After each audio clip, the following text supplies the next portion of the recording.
Did you hear about this Netflix show that plays every episode in a different order for every viewer? You've definitely never seen a show like this before. Kristen here, and Happy New Year! We are kicking off 2023 with one of the very first shows of the year, Netflix's Kaleidoscope. Now, Netflix is often trying to find new and innovative ways to get people to keep watching their projects. Just a few years ago, they started doing those interactive choose your own adventure specials like Black Mirror's Bandersnatch or Unbreakable Kimmy Schmidt's Kimmy versus the Reverend. They even had a Captain Underpants one. And in a new twist on that, they just dropped a new limited series anthology called Kaleidoscope. That's a heist series with episodes that can be watched in any order. And in fact, Netflix is literally pushing that. Like, when you click play, everyone starts on a different episode. You might start 26 years before the heist. You might start 5 days before the heist. It's supposed to be a unique viewing experience that kind of changes for each person. But does it really work?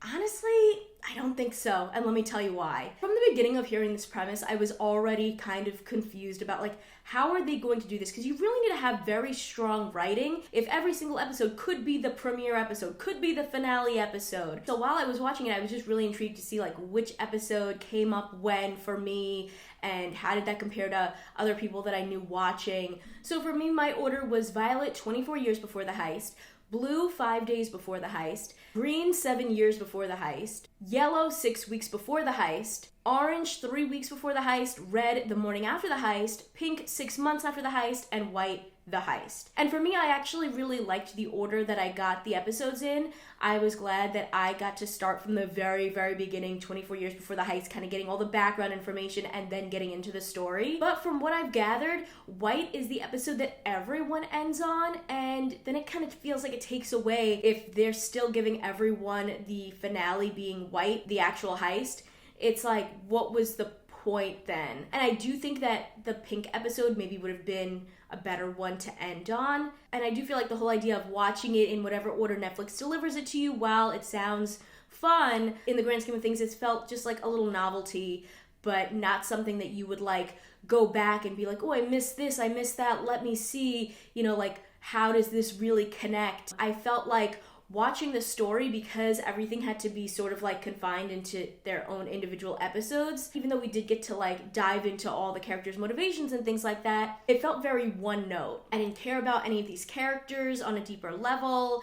I felt like there were things maybe that I thought that they might do, that then they just went a very simple route. The reason that this sort of innovation works is because it is a simple story. They're not doing anything crazy. So it's really just the idea if you could watch the episodes in different orders, that is what's appealing. But then when there's no deeper level to that of oh, you have to do this because, the Easter eggs, or you missed that, or, there's a higher level of wanting to understand or explore the story. When it's missing that, there was no real reason to have to do this. You could have just watched the story play out as is. And you have a lot of really exciting actors. You have Giancarlo Esposito, you have Tati Gabrielle, and while overall I do think they did exciting things with them, because there's so many characters and you're jumping around so much, you do miss a lot of that character development. So you really go from A to Z with a lot of these characters versus getting to experience their full journeys. Even Rufus Sewell's character of Roger Salas, he's the main antagonist, the main villain of this story, and yet you got no true character development. It felt like you didn't get a lot of time with him, and I felt like that with all of the characters, that they just didn't get a chance to evolve throughout the story. The character development's not there, the story's not very strong. Specifically going back to that Violet episode of 24 years in the past, I thought that the makeup just wasn't really great when it came to de-aging the characters. The show also just felt like a lot of other projects. You have that classic heist.